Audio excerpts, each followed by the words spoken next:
Гэрэлт амьд яриа.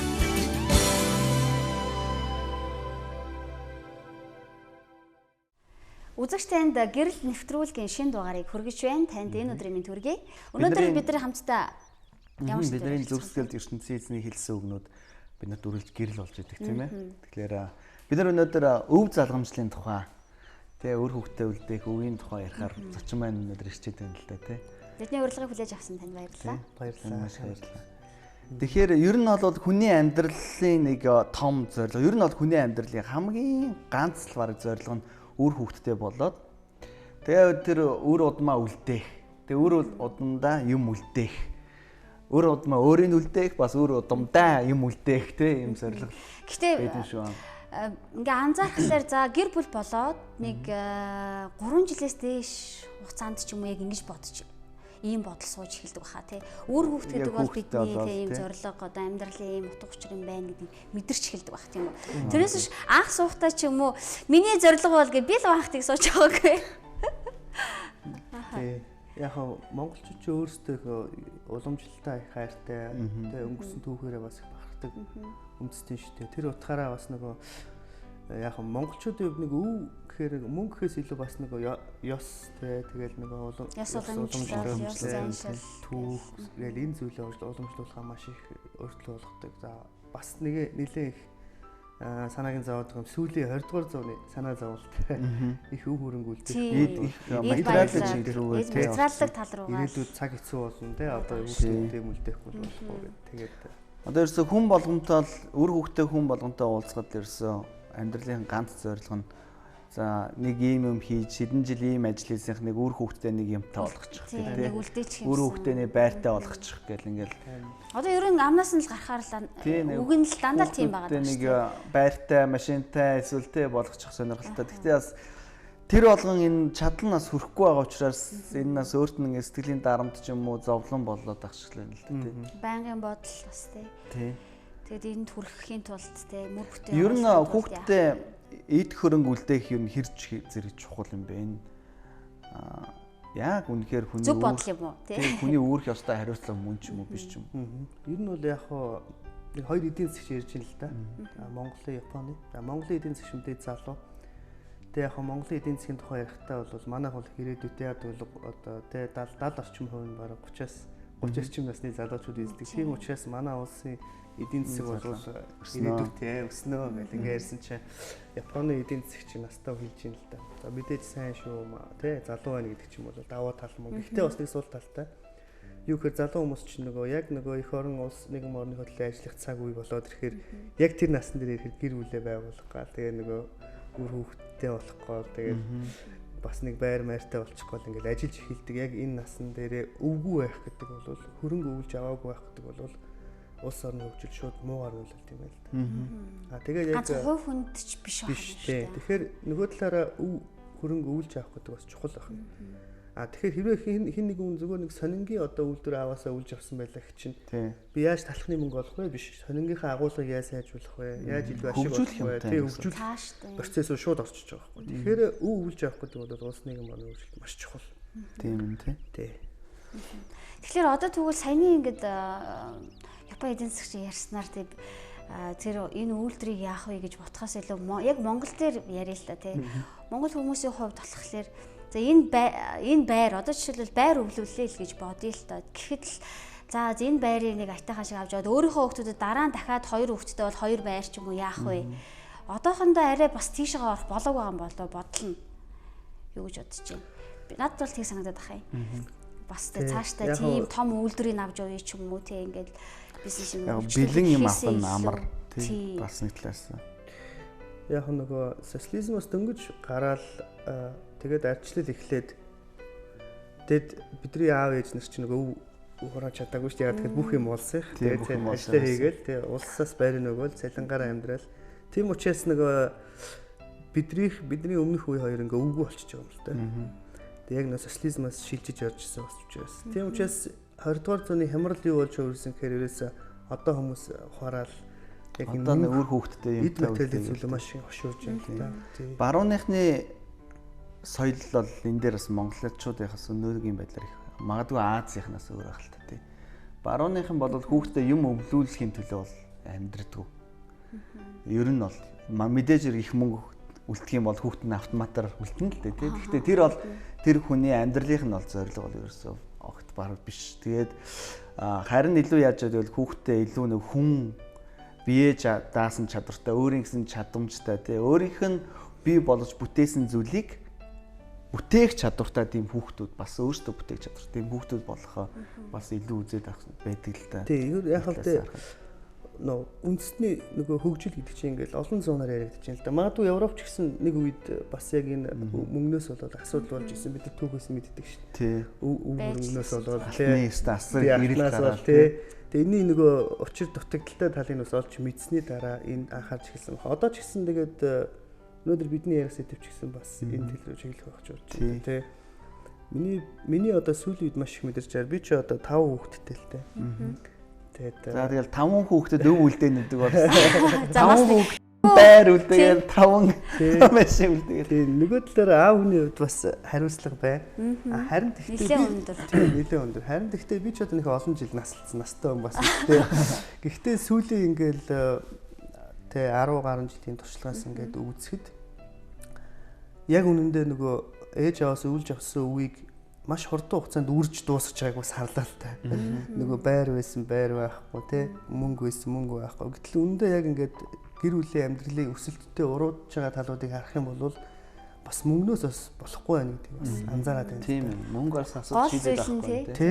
Жишээлбэл айгүй баян танс өссөн хүмүүс чинь амьдралын ухаан сураагүй те. Тэгэл ингээд дөрөөд тах. Тэгээ миний амьдрал ч бас өөрөө баг кино зохио шиг юм байдаг юм л да. Тэ айгүй их юм ойлгоод байна тэ. Гэтэ яг би бас ийм зүйл сонирхож байна л та. Өөрөө чи ер нь ингээд өв гэж бидрийг ярихаас өмнө өөрийн чи ер нь багад аавт юм уу тэг гэр бүлийнхэнд нь ямар өв үлдээсэн гэж ер нь одоо ингээд дүгнэж хардаг бай. Ер нь бол яг хаа манай аав чи нэлээд тийм сэргэлэн ажил хийж юм байсан юм л да. Тэгээд 90-ад оны нөгөө ардчлалын үеэр нэлээд гайгүй хөлдсөн бас компанитай гайгүй байжгаад намайг яг 15 та байх үед би энэ муудад гинтнаас орсон байхгүй. Тэгээ яг энэ үед болохоор өр ширэнд ороод ерөөсөө юу ч болоод би өстө юу ч хүлцсэн байхгүй. Тэгээд би чин дээр 2 ахтай. Тэгээ манай 2 ах болохоор их нөгөө дураараа баян тансаг одоо хангалуун өссөн учраас нөгөө 2 маань яг тэр үед нь сэтгэлээр унаад хямраад асуудалд орж эхэлсэн. Харин би болохоор яг нөгөө шилжилтийн насан дээр байсан учраас шууд нөгөө хэцүү амьдрал руу ингээл сонголтгоо ороод яг миний нөгөө амьдралыг ирэх одоо үзэх үзэл дүн суугч юу те яг тэр үедээ хямрлаар ингээд орсон. Тэгэхээр одоо ингээд 10 хэдэн жилийн дараа харахад би хоцсон байна л да. Тэгэхээр нөгөө эд хөрөнгө өвлж авах гэхээсээ илүү нөгөө амьдрах ухаан зөвхт байдал зөв итгэл үнэмшил те амьдралын үнц нь гэдэг зүйлүүдийг одоо өвлж авах нь илүү нөгөө мөнгө төрнөөс илүү үнэтэй юм. Тийм ээ. Харин материалыг одоо зарим хүмүүсийн хувьд бол яг хав материалыг өв те хүүхдүүдэд үлдээх гэл үр хүүхдүүдэд үлдээх гэл ингээл хуруу хумсаа хугартал нь ажиллаад ингээ яваад байна. Өдөр шин. Гэхдээ бас дийлэн хүмүүс нь бас хүүхдүүдийн боловсролыг анхаардаг болчих. Тэ бас нэг талаас хүүхдүүдэд одоо би одоо юу үлдээх вэ? Мөнгө үлдээлээ гэхэд л ханшин маргааш нь унчих. Тэ байшин үлдээлээ гэхэд л одоо ямар нэгэн зүйл болоход л тэр чи эвгүүдэх. Тэгээж угаасаа ямар баталгаа болж байгаа ш. Цагаадлах юм бол аягүй бол бүр нэмэлт зардалж болох аюултай байдаг учраас ерөнхийдөө нэг чадвар суулгах чи боловсрал руу их хүмүүсээ бас оруулаад энэ боловсралаас тодорхой хэмжээгээр бас хүүхдүүдэд үлдээх бидний өв мөн үү эсвэл энэ шалгондоо зүйл. Одоо бас нэг миний анзаараад байгаа сүүлийн үед бас нэг синдром монголчуудын дунд бий болчих. Энэ болохоор миний хэлж байгаа сурах синдром. Сурах синдром. Нөгөө талаараа энэний цаа нэг айц байгаад байгаа юм л да. Би бакалавртаа болчиход тэгээд намайг хүн тоохгүй бол яана те би болгочул яана тэгээд магистр байхгүй бол болохгүй. Яа тэгээд 3 бакалавр юм би ядч магистр байхгүй бол болохгүй гэж. Хоёрдугаар магистр болонгууд үеийн 5 магистрийн донд би одоо юу хийх юм бэ? Одоо доктор хамгаалаад игээ. Тэгээд доктор хамгаалаад эртэлтэй насны явцсан юм. Би насны явцсан. Айгүй олон цаг хугацаа ингээдсэн. Тэгэхээр нөгөө талаас аливаа зүйл нь ингээд хитрхи их ингээд санаа зовлт бий болоод байгаа. Цаанаа нэг нь айц байгаа. Өөртөө итгэлгүй байна. Нөгөө хоёрдугаарт бас олон эцэгчүүд буруу яриад байна л да сүүлийн үед. Буруу яриад байгааг бол бас уучлаарай. Миний үзэл бол тийм. Ер нь бол миний хүү ийм мэрэгжил сонгуул чи өндөр цалин авна шүү. Энэ одоо хамгийн их хэрэгцээтэй мэрэгжил. Ашигтай шүү ч юм уу. Ашигтай шүү гэдэг. Тэгэхээр нөгөө хувь хүний нөгөө хүсэл тэмүүл зорилго ингээд дарагдаад зөвхөн мөнгөний төлөөж болоод байгаа юм шиг. Тэгэхээр бас боловсрал бол миний бодож байгаа бас яг 100% мэдээж сайн зөв. Мэдээж ганц байр авч байгаа сайн боловсралтай хон зөв. Гэхдээ чухал зүйл нь бас орхигдоод байгаа юм шиг. Ингээд бас. Тэгвэл ингэж ярьж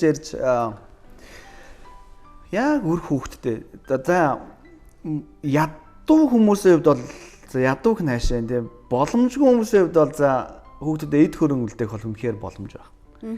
За хажууд нь боломж муудаа санхүүгийн те боломж муудаа юм ядруу айлуудын хувьд бол хүүхдүүдээ сайн боловсралтай болгохч боломж одоо улам хаалттай болоод шүү дээ. Бүхэл боловсрал одоо үнэ мөнгөөр үнэлэгддэг болцсон. Тэ мөнгөө төлжээж сурах юм болцсон. Тэгэхээр одоо зарим хүмүүсийн хувьд хүүхдүүдтэй өв үлдээх ямар ч боломжгүй юм шиг л ийм байдал ерөнхийдөө нөмөрчүүд байна л да. Ер нь бол тийм тохиолдол тэгж бодох бол миний хувьд за надад өв хөрөнгө алга одоо хувь хүнтэй өөрөө бодож байгаа шүү дээ. Надад өв хөрөнгө алга эзэмшүүлэх ямар нэгэн зүйл би дутмаг байна, дулмаг байна гэж бодхоос илүү харин надад тэгвэл яг үр хүүхдтэй үлдээхэр юу байна гэдгээ эхлээд өөрийгөө үнэлж цэгнэж сурах юм бол тэр дотроос ямар нэгэн зүйл заавал байж л байгаа шүү дээ. Амьд хүн болоод энэ дэлхий дээр алхаж явж байгаа юм бол хин нэгэнд ямар ч гэсэн нөгөө би энэ зүйл итгэдэг байхгүй. Яг цасны ширхэг ижилхэн дахин давтагдчихгүйгээр тий ижилхэн хизээч байдаггүй шиг энэ хүн төрлөختн ч гэсэн бурхан бүтээхтэй яг тэгж бүтээсэн гэдэгт би итгэдэг. Тийм болохоор хувь хүн нэг бүрт ч гэсэн өөрөө хөгжүүлж чадаагүй болоод эсвэл үн цэнэ өөрөө гаргаж ирж хин нэгэн эсвэл сайшаал урамшуулж тий хөгжүүлээгүйгээс болоод л харахгүй байгаад байгаа болохоос хүн болгонд тутам байж л байгаа хин нэгэнд өвлүүлэхээр өвлөгцсөн тэр чухал зүйл байгаа болов гэж би хардаг байхгүй. Тэгээ яг уу миний ярих гэдэг юм болохоор баян тэ одоо санхүүгийн их боломжтой сайн айлууд одоо ийм тиймэрхүү айлууд хүүхдүүддээ илүү үнцэнтэй, илүү үнэт зүйл үлдээгээд байна уу? Эсвэл ядуу зүдүү гэлтэхгүй бүгдэнд нь адилхан хүүхдүүддээ үлдээчих тийм үнэт зүйл бас байна уу? Байвал одоо тэр нь юу болж таарах? Баян хооснаас бас нэг болохгүй хаа. Баян хүмүүс ч муу хүмүүс гэсэн бас биш те. Ядуу гэхээр бас бүр хэрэггүй гэсэн үг шүү. Тэгэхээр ерөөсө баян ядуудаа гол биш байх шиг байна. Манай ер нь улс үндэстнүүдийн ингээд сүрсэн, эсвэл өөдөлсөн төвүүдийг ингээд судлах юм бол эдийн засаг гэхээсээ илүү хувь хүний нөгөө итгэл үнэмшил, эцсийн эцэст нөгөө юуны төлөө амьдрах уу? Яг аль үед би үгүй гэж хэлэх үү, заа гэж хэлэх үү гэдгээс болж улс үндэстнүүд өөдөлсөн байх юм. Унсан талууд нь хэрэл мөнгөний илүү нэг нэгнийгээ 10 ходргаар нь хийгээл те эсвэл улс үндэстнүүд хоорондоо үлийн ядал татаа хорсол. Тэгэхээр чи ерөөсө бодит зүйлхээсээ илүү зүр сэтгэлтэй их холбоотой зүйлээс болж Библиэр бас хэлдэг шүү дээ. Аливаа хаанчлан дотроо хэрвээ хагарах юм бол оршинд тогтнохгүй гэдэг. Тэгэхээр гэр бүл ч гэсэн ингээд дотроо хагарлах юм бол оршинд тогтно. Хувь хүн ч гэсэн үзэл бодлын хувьд дотроо зөрчилдөж эхлэх юм бол тэ ойлголтгүй байх юм бол ингээд зөрчил үүсдэг. Тэгэхээр миний олж мэдээд одоо сүүлийн үед их олж мэдээд хараад ухаарад байгаа зүйл нь болохоор ерөөсөө мөнгнөөс биш, боловсролоос биш. Энэ нь ерөөсөө итгэл үнэмшил, амьдралын үнц юм. Юунд итгэж найдаж эцсийнхээ мөч хүртэл одоо юуны төлөө амьдрах уу гэдгээс л улс үндэс өөдөлж хараад ойлгоод байна л да. Тэгэхээр одоо сүүлийн үед бидний орхигдуулаад байгаа нэг хэсэг нь болохоор дэндүү нөө материалын зүйл рүү харахтаа жишээлбэл одоо улс үндэстэн гэхтэл нэг гэр бүлтэй л адилхан шүү дээ. Аав нь байдаг бол улсд ерөнхийлөгч нь байдаг шүү дээ. Тэр гэр бүлийн амьдрал их докторгүй байх сүүлийн үед те. Гэр бүлийн дотор нөгөө мөнгөний төлөөл хөөцөлдөд болохоос хүүхдүүдтэй нөгөө амьдралын үнцийг өвлүүлэх талаар гээгдээд байна. Жишээлбэл одоо гэрлэлт гэж ямар үнцэнтэй зүйл ингэж ерөөсөө ээж аав ярихгүй байна. Хүүхдүүдэд боловсралтай болох чи ерөөсөө л тийм мөнгөтэй болох чи өндөр цалинтай амьдралд баталгаатай болгоно гэж бодоод байгаа болохоос биш. Эцэст нөгөө зүр сэтгэлтэй шүү дээ бид нар ч өөрсдөө.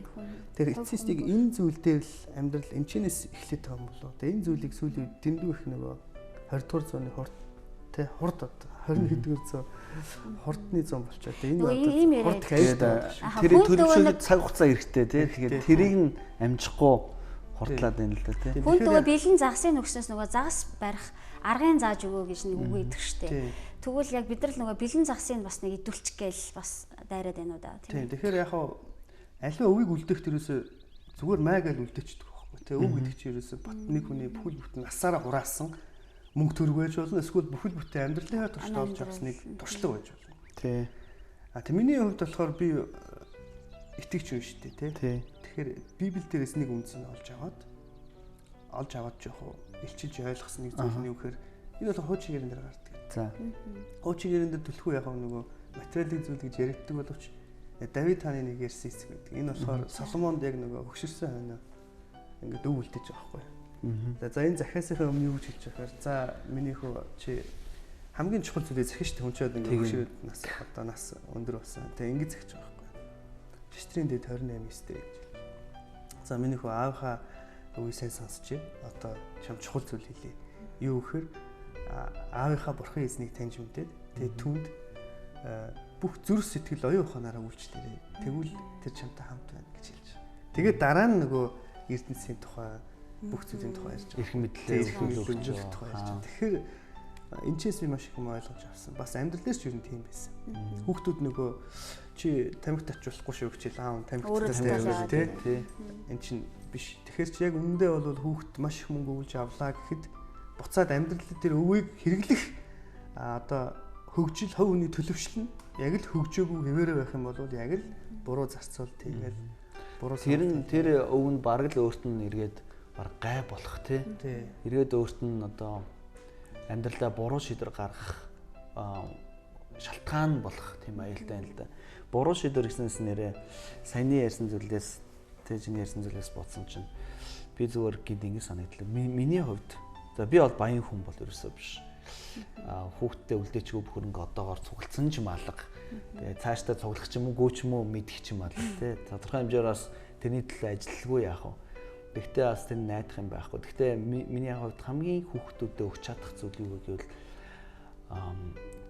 зөв сонголт хийх чадварыг суулгаж өгөх хамгийн чухал юм уу гэж би сая дөнгөж сая бодогдлоо л да тий. Хүн болгон амьдралд ийм сонголтын өмнө ирж идэг. Тэ? Тэр сонголтыг яаж хийж ийн, алийг нь сонгож ийн гэдэг нь хувь хүний өөрхийн зан чанартай шууд холбоотой байдаг. Тэгэл нөгөө зөв сонголт, буруу сонголт гэж хүлээж байгаа. Буруу сонголт хийх болгонд хүн яадаг вэ? Ямар ч их идэх хөрөнгө тэр хүн тус олдоггүй, ямар ч албан тушаал тус олдоггүй, ямар ч боловсрол хүнд тус олдоггүй тий. Зөв сонголт хийгээд амьдарч байгаа хүний хувьд бол ер нь юучгүй байсан юм дундаарч хүртэл босоод ирэх боломж их өндөр байж байгаа ч гэдэг. Тэгээд нэрэл ингээд тэр Давид хааны хэлж байгаа үг нь тий. Хүүхдтэй эхлээд ямар ч байсан шин сезнийг хайрлаж, хүндэлж, үйлчлээрээ бүх зүйлээрээ тий гэдэг үг бол чухал үг л дээ. Тэгэхээр итгэл үнэмшлээ ингэж өв залгамжлан үлдээхэд бол эд материал тавиа уу, материалгүй байна уу хамаагүй болчихно үстэй. Бас хамаатай ч хийж болно. Гэхдээ чухал уу хэр их үн цэнтэй ач холбогдол өгөх үү гэдгээс л ялгаатай болоод. Мэдээж би одоо хүүхдтэй өвөлтэй хариуцлага байгаа. Яг тэр гадаа ингэ нүцгээ хийж болохгүй тийм.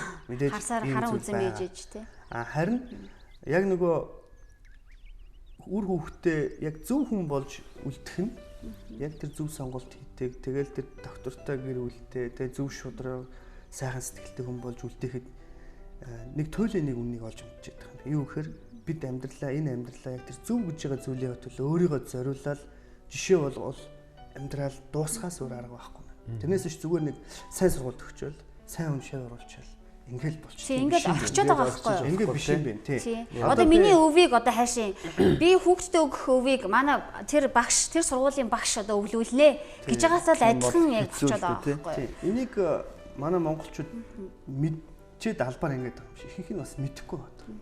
Тэгээ яа тэгэхээр өнгөрсөн ойлгож байна. Тэгэхээр би ингээд туулцсныхаа дараа ингээд яриад байгаа хөшөө юм шиг л дээ. Гэхдээ амьдрал дээр ингээд сүүлийн 7 жил би яг энэ зүйлийг ойлгоод яг энэ дээр ингээд амьдарч байгаа. Тэгээ юу болж үзсэн гэхээр ерөөсөө би зөвхөн өөрийнхөө амбиц тэгээ өөрийнхөө одоо нэр хүндийг өсгөхий өөрөө ингээд сайхан амьдрыг гэвэл эннийхээ төлөө би амьдрахаас өөр аргагүй. Хэрвээ миний үр удам сайн байгаасаа гэж бодож байгаа бол би яг тэр сайн Монгол ген гэдэг юм уу тэр итгэл үнэмшил гэдэг юм эсвэл тэр нэг хүн наалтчмаар сонсчмаар тэр гоё хүн чанар тэр гоё зүйл биш үү? Үний дотор байдаг. Тэр зүйлийг өвлүүлэхийн тулд би өөрөө тийм хүн болохоос өөр аргагүй юм байна. Тийм учраас би одоо мөнгөнд хандах хандлага, би эрх мэдэлд хандах хандлага, их нэртэй хандж байгаа хандлага, Тэ хэцүү зүйл тохиолдоход надаас гарч байгаа реакц, хариу уруулууд энэ бүх зүйл дээр би одоо анхаарч эхэлж байгаа юм. Тэнгүүт би ямар өндөр хариуцлагатай юм бэ гэдгийг ойлгож байгаа юм. Хэрвээ би энэ зүйлийг одоо ухамсарлахгүй бол би одоо 15 жилийн дараа би шал өөрийнхөө хүсээгүй өөр хүмүүсийг өсгөөд тэр хүмүүс миний хүсээгүй замаар явах юм бол энэ маш аюултай бас харамсаад ч одоо ухрах аргагүй ийм төгөлж. Хэрвээ би үнэхээр энэ хүүхдийн төлөө ингэж амьдрах гэж бодож байгаа бол одоо бид өөрсдөө тийм хүн өөрсдөө бид ухамсарлах хэрэгтэй юм байна. Одоо бид хүүхдийнхээ хажууд те их нэртэйгээ хэрэлдээл. Одоо бид хүүхдийнхээ хажууд ингэж мөнгө олоо, тэгж мөнгө олоо, тэнт ингэж лөөвөрдаад, ингэж хавуулдаад би ингэж сэргэлэн зан гаргаад. Үндэ бид сэргэлэн зан гаргаж байгаа нь хүүхдийнхээ төлөө л дээ. Яг хав би их мөнгө олоод хүүхдээ үлдээх санаалал ямар арга замаа. Хамгийн аюултай зүйл нь эрсдлийн хүүхдүүд нь үүрдэг байхгүй. Манай аав бол сэргэлэн хүн байсан. Мөнгө сайн олж исэн. Хүүхд байхдаа би жаргалтай амьдарч ирсэн. Монголчууд ярьдаг шүү дээ өсгийн жаргалыг жаргалгүй тооцоо. Гэтэл би яг амьдрал дээр гараад ирсэн чинь тэрнийх нь эрсдэл нь юу байсан гэхээр би өөрөө үрлэгэн болцсон. Би өөрөө сэтгэл хөдлөлттэй аавынхаа зөвхөн зарцуултыг ингээ өвлөд авцсан байна. Өссөн үсээгөө. Тэгээ би ямар муу үрдэн өссөн би ингээ мөнгө болохоор хоримтлуулж чадахгүй. Нөгөө аамаа зүгээр л яг амьдралаар болохоор нөгөө аамн дээр зүгээр түүхтэл болцсон тий аамаа тийм юм байсан. Аамаа л тийм юм байсан. Гэтэл өөрт нь наалтсан юм байна. Харин тийм. Тэгэхээр тэр мөнгө нь надад өвлөгдөөгүй. Өвлөгдсөний дорх нь өрөөд босгоцсон. Харин юу өвлөгдсөн гэсэн чинь аав минь ууралж ийсэн, бие аавж явж ийсэн, хүмүүстэй яаж харилцаж ийсэн.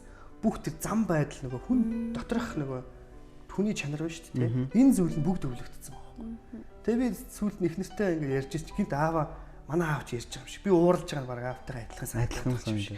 Тэг ингээд өвлцсөн. Тэгэхээр энэ өв болохоор ондоо байх юм л да. Энэ нь болохоор алга болдгоо үрж дуустдаггүй өвдөө тий. Энийг өөрөө бүр ингээд би өвлүүлээ шүү гэж тэ өгөөгүй байтал өвлөгддөг. Тэгээд сайн нь ч өвлөгддөг, муу ч өвлөгддөг. Бид нар одоо ингээд хүмүүсийг ярьдаг шүү дээ. Энэ яг аав болчихжээ. Тий. Ярьж марж байгаа нь. Яг аав. Хөдөлж байгаа юм гэж ярьдаг шүү дээ. Тий. Энэ уурлахаараа хүртэл тэргээд тэгэхээр үндэ би тэрийг сонгодгоо. Гэхдээ яг үндэ өвлөгдчихдөг. Тэгээд энэ архигдаад байгаа өвөл бол одоо энэ нийгмийг энэ бол улс эх орны хөгжлөлтэй шууд холбоотой.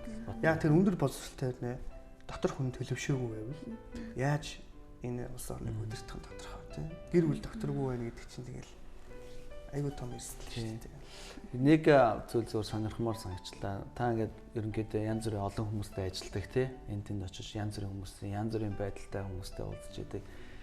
Есүст итгэдэг хүмүүсийн хувьд яг үр хүүхдэд өвлүүлэх зүйлийг ерөнхийдөө одоо итгэл үнэмшлийнхаа хувьд тий итгэл үнэмшлийнхаа үсгээс яг юу гэж хардаг вэ? Тэдний хувьд материалдаг эд хөрөнгө нь өвлүүлэх нь илүү чухал байд юм уу? Боловсрол материалын бус тиймэрхүү хөрөнгө байна уу? Эсвэл таны саний ярьсантай тэр итгэл үнэмшлээ дамжуулах нь илүү чухал байд юм. Энэ бол нийтлэгтэй ер нь аль нь вэ? Ер нь бол яг хав итгэвч хүмүүсээ өвч гэсэн муу ялгаагүй амьдралын чанар, итгэлийн чанар гэж бас юм. Тийм л агт тий. Олон хүн итгэдэг гэж ярьдаг болооч итгэж байгаа шахаас амьдарч байдаг. Нөгөө талаас амьдралаа бүр орхигдуулж байгаа итгэж хүмүүс бас нэг сул тал байж болох юм. Тийм учраас ерөөсөө л сайн аавын жишээг үзүүлэхийн тулд бид нэг сонголтыг хийх хэрэгтэй. Чи дуугаа байж гэж байгаа л тий. Ингээл ярьж байгаа нь жишээлбэл нэг ийм зүйл байна л да. Үнэхээр л туйлын одоо амьдралын үндсийн итгэл үнэмшил юм бол тэр хүний амьдрал сайн байхаас өөр арга байдаггүй. Эдийг бол олж мэддэг. Үнэхээр итгэвч хүн болгон одоо санхүүгийн сул дорой байх хэрэгтэй гэсэн үг бас биш. Үнэхээр бурхантай хамт амьдарч байгаа итгэлийн хүн бол үнэхээр итгэмжтэй бол түнд мэрэгүү ухаан арга замууд итгэмжтэй байлаас тэр хүн өрөөд. Тэр ерөнхийдөө бол амьдралынхаа бүр нарийн деталь хэсэг рүү бүр хувь хүн тал руу бол илүү хөгжөөсөн. Нэг сайхан ярьдаг байх юм чухал биш. Хамгийн гол нь нөгөө дотоод нэг чанар байна шүү дээ. Мэс чанар гэж ярьдаг. Энийг л одоо энэ дээр л анхаарах хэрэгтэй юм болов. Би ч олон жил бас үйлчилсэн шүү дээ. Олон жил бас энэ тал дээр ажилласан. Гэхдээ олон удаа үр дүнгүй байх талууд бас байсан. Яриад байдаг үр дүн гардаг. Энэ юутай холбоотой гэсэн чинь миний бодол санаатай. Дотор миний бодож бяцлах байгаа хүсэл мөрөөдөл юмд хандж байгаа миний нөгөө хэний ч харахгүй байгаа нөгөө дотор байгаа нөгөө зан төлөв тий. Дотор нэг хэлбэр байгаа шүү дээ. Энэ зүйл дотор нэг өөрчлөлт орох үед л хүнд бараг загинсан ч тэр хүн хүлээж аваал тий. Тэгээ ингээ баярлсан ч тэр хүн ингээ тэр хүнд ингээ нөлөөлөд байгаа мэдсэн. Энэ зүйлийг л одоо өв болгож дараа үеийнхэндээ үлдээх нь итгэлийн хүмүүс ч гэсэн чухал юм. Зэдэг хүмүүс ч гэсэн. Тэгэхээр хамтаа энийг би ингээ ярьчвал илүү тодорхой болох байх. Жишээлбэл гэр бүлдээ эхнэр нөхөр хоёр хүн ярихдаа энэ миний эхнэр юм чинь ингээл хамаагүй ярьдаг тийм. Яг тэр хүний сонсч байгаа юу л вэ? Бүгдийг л гаргаж. Тэр хүнд ярьж байгаа яриа маань хүртэл миний нөгөө мэс чанар ирээдүйд би яг ямар одоо үр дүн хүлээж яваа гэдэг дээр хариуцлага үр хэлж байгаа нэг үгэн дээрээ хүртэл эр хүний хувьд эсвэл эмэгтэйний хувьд тэрэн дээр ингэж дүгнж боддог нухацтай хандах байдлаас л гэр бүл дотор өөрчлөлт гарч тэрнээсээ дараа нөгөө газар өөрчлөлт гаргана гэдэг л гаргал чухал. Хамгийн чухал нь бидний дотор л оршоод байгаа. Энэ болохоор боловсрал биш. Энэ болохоор мэдлэг биш нэ. Тэгэхээр энийг ер нь бол Христ итгэдэг итгэдэггүй хүн болгоно л тодорхой үнэт зүйлийг өөрийнхөө тий хувийн өөрийн дотор байгаа хувь хүнийхээ үнэт зүйлийг тодорхойлцсон. Тэрийгэ үр хүүхдэд өгөх. Дээр нь тэр маань үр хүүхдэд өвлүүлүүл зохих дайны үнэт зүйл мөн үү биш үү гэдгийг бас харах хэрэгтэй юм байна л дээ. Тэгээ өнөөдрийн ярианаас болохоор тэгвэл өв залгамжлал буюу үр хүүхдэд өвөө үлдээх нь нэгдүгээрт юу байх хэвтэй, хоёрдугаарт юу байх хэвтэй. Тэр дэс дарааллаа зөв олчвол, зөв өрчих юм бол ерөн болчих юм шүү. Тэрээс ш эд баялаг чинь бас бүр эд баялаг өгөхгүй байх гэхлээр чинь бас нэг хаашаа юм бэ? Би өөрөө аваад одоо авсанд орох уу? Үгүй шүү дээ, тий. Нөгөө талаараа бас түрүүн бас ярьж мэдлэг боловсрал гэж тэгж штэ. Тэрийг ч гэсэн бас яг хэдвэрт эцэгчүүд үеийг бодож явах хэрэгтэй вэ тий. Бүр огт би хүүхдийнхээ мэдлэг боловсралд би анхаарахгүй би хүн чанартай зүгээр л хүн чанартай хүн байхад л болоо гэж бодох юм бол бас өрөөсгөл болно шүү дээ. Тэгэхээр амьдралд нөгөө үнэлц цэгэндэг зүйлүүд байгаа шүү дээ. Бүгдийг нь ойлгомжтой. Жишээлбэл би бол миний хувьд гэр бүл маш чухал. Ээж аав маань бас чухал. Үр хүүхд маань чухал, найз нөхд маань чухал, бас мөнгө санхүү чухал. За энэ 5 зүйл байлах чинь би энийг анх үнцнийг ойлгоогүй байхад ингээд бодлоод бүгдийг ингээд замбрааг болгож ирсэн байхгүй. Их нэртэйгээ ярих болсон асуудал ээжтэй очиж ярингууд ээжд асуудал үүсээд тэнгүүт би одоо хаашаа ээжтэйгээ байхын тулд их нэрээсээ олдох хэрэгтэй юм уу? Эсвэл их нэртэй байхын тулд ээжээсээ олдох хэрэгтэй юм уу? Тэргээл ингээд нэг үнцний ингээд дарааллууд ингээд хямрал болж гисэн. Тэгээд би юу гэж үү? Тэр найзуудтайгаа уулзсангууд их нэр уурлаа. Тэгэд би хаашаа найзуудтайгаа уулзахын тулд нэрээсээ олж байгаа. Эсвэл би их нэртэйгээ байхын тулд найзуудаасаа олдох хэрэгтэй юм уу гэл. Тэгэд эн чинь бол бүгд л байх хэрэгтэй юм шүү дээ, тий. Гэтэл хоорондоо ингээд зөрчилдөд байдаг. Хүмүүс бид энийг ойлгохгүйгээр буруу сонголт хийдэг. За би тэгвэл найзаагаа сонголоо. Чи юу юм их нэрээ. Нэг тал руу. Эсвэл би мөнгө олох гээд явангууд гэрийнх юм чи бидэрт хэрэгтэй нүг би тэг мөнгө олохсгүй юм уу тэгээд би мөнгөтэй болоход бол гэр бүл ингээд зөрчилдөж байгаа. Тэгэхээр энэ яагаад зөрчил гарч байгаа вэ? Яг чиний хэлдгээр нөгөө үнцний ингээд дараал аль нь чухал вэ? Нэгдүгürt юу, хоёрдугаарт юу гэдэг хүн бол өөрийнхөө тодорхойлох хэрэгтэй байхгүй. Миний хувьд болохоор итгэл үнэмшил юм байдаг. Хамгийн ихний чухал. Яг тийм. Тэр итгэл үнэмшил нэгт байдгийн учир нь юу гэхээр би хэр сайн нөхөр байх вэ? Хэр сайн найз байх вэ? Хэр сайн одоо мөнгө санхүүг барьдаг хүн байх уу гэдгийг маань итгэл үнэмшил маань ингээд надад чиглүүлээд. Тэгэхээр би эцсийн хоёр зүйл байхад би энийг сонгоно гэдэг миний хувьд тодорхой болчдөг учраас миний хувьд эмх замбраа. Тэгээд би анх итгэл үнэмшлийг өөрийнхөө хувьд нэгт болгоод эхнэрээ гэр бүлээ үр хүүхдээ хоёрт болгоод ингээд хэвлсэн чинь ээж маань хямарч эхэлж байгаа. Би бүр гуравт орчлоо гэж үгээд. Гэтэл урд нь яадаг байсан гэхээр эхнэрээсээ нуугдчихээд ээжтэй юм ярингууд бүр ингээд байдлыг дордуулаад байдаг болохоос биш. Сайн болоо. Тэгээ их нэртэйгээ харилцаагаа засаад гэр бүл гоё болсон чинь хамтдаа очиод ээжийгээ тий ингээд итгэдэг, хайрладаг, дэмждэг болонгууд энэ чиг зөв дараалт орж. Тэгээ найзууд юу гэж хэлсэн өө чи их нэрээсээ өөр хүн мэддэг юм байна гэж ингээд гомдож ийсэн болвол их нэртэйгээ хамт найзуудаа гэртээ өөрөх үед нөхцөл байдал өөр болж байгаа. Тэгэхээр ингээд үнцэн чи ингээд дараалын хадаа болоод ирэхээр эмгцэгтэй болоод. Тэгэхээр ихэнх хүмүүс алдагтахаараа мөнгө нэгч үү юм. Яг аман дээр бол хүмүүс ч айгүй ухаантай шүү дээ. Өө би гэр бүлтэй хайртай. Ярихад бол амархан. Их орон эрхчлөө бол миний хувьд маш үнцэнтэй гэж байгаа хэрнээ. Сонголтын дээрээ тулгаар зэрэг дараалж байгаа үр дүн нь болохоор шал өөр юм. Тэгэхээр энэ дээр амьдрын гэдэг нь л нөгөө өв болчиход байна. Энийг үнэхээр өвлүүлж үлдэн үнэхээр миний хүүхд ийм байгаасаа гэж бодвол би амьдрахаас өөр арга. Тийм. Амьдралаа шаардж шээ. Тэгэхээр ерөөсөө бид бол энэ амьдралаа яг тэр хүсэж байгаа үр дүнгээ л амьдрж дуусгаад тэгээд дараагийн үед дамжуулахаас өөр арга яриад болно юм. Яриад зөвхөн ярих бол юу үр дүн багтаа байна тий. За баярлалаа. Бидний ярилцах цаг аль хэдийн өндөрлсөн байна. Тэгээд үзэгч танд өнөөдөр гэрэл нэвтрүүлэг хүрлээ. Бид нар өнөөдөр бас их сонирхолтой сэдвээр бас ярилцлаа. Та ч гэсэн бас хамтарч оролцож ярилцахыг хүссэн баг. Гэхдээ Үнэхээр танд ямар хүсэл эсвэл яриа байна, эсвэл танд ямар санал байна, энэ талаар бидэнд эргэн холбогдох хугацаар би таныг хүлээж авахд үргэлж бэлэн байгаа шүү. Та бидэнтэй холбогдоорой. Тэгээд Иесус Христ хэлсэн харах үед миний хэлсний та нар гэрэлд яриарай гэж хэлсэн. Тэгвэл гэрэлд бид нар юу гаргах талаар та гэрэл нэвтрүүлгээс л олж үзэж чадах болно. Баярлалаа. Анхаарал тавьсанд баярлалаа.